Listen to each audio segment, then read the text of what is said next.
Assalamu alaikum wa rahmatullah wa barakatuh, les frères et les sœurs.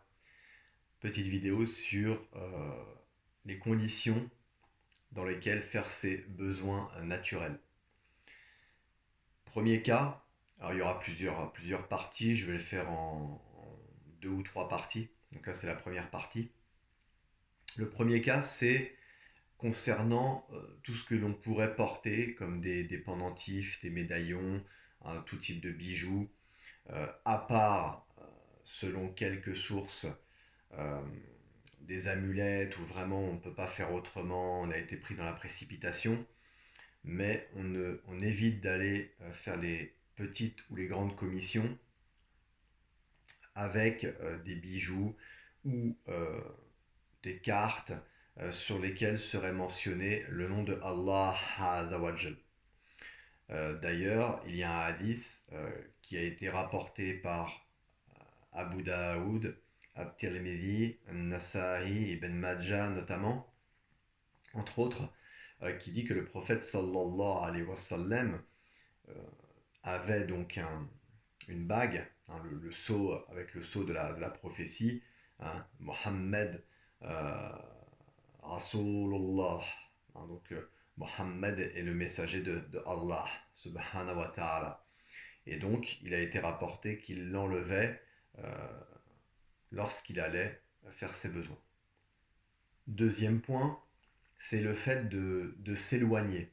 C'est le fait d'être discret lorsque l'on va à la selle, surtout quand on est à l'extérieur. Par exemple, bon, aujourd'hui c'est de moins en moins le cas, mais ça peut arriver.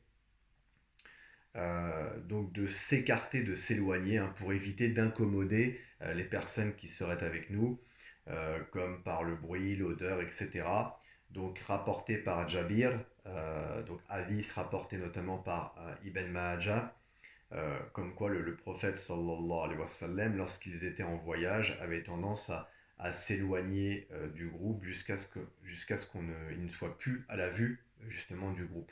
Donc par pudeur, par politesse. Voilà.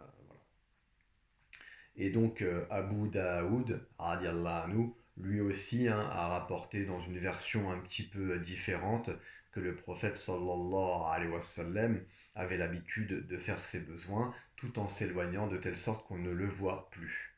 Troisième point, c'est le fait de prononcer le nom de Allah à voix haute en entrant lorsque l'on veut faire ses besoins dans les cabinets d'aisance ou même à l'extérieur.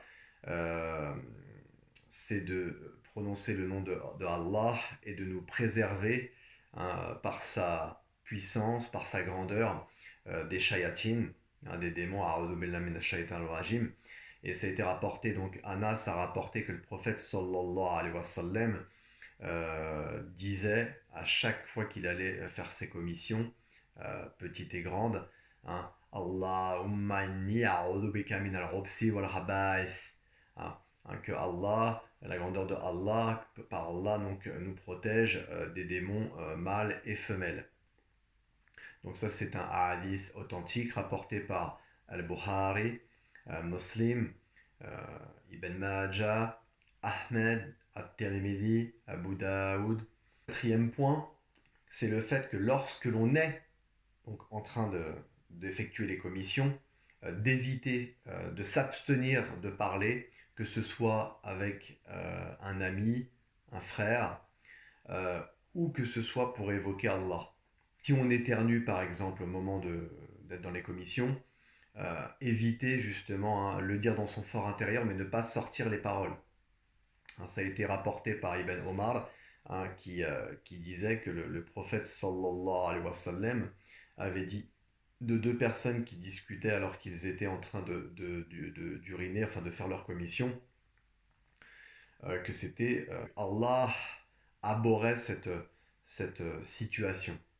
À savoir que Abu Daoud, Ibn Majah rapporte aussi dans un cas similaire, lorsque les personnes ont été parlé de Allah, qu'il avait encore dit que Allah réprouvait le fait de justement parler lorsque on est en pleine commission. Voilà. À savoir que le consensus des savants parle plutôt de réprobation que d'interdiction. Mais par précaution, vaut mieux éviter de parler, hein, faire ses commissions tranquillement, avec pudeur, et ne pas évoquer bien sûr Allah Azawajal.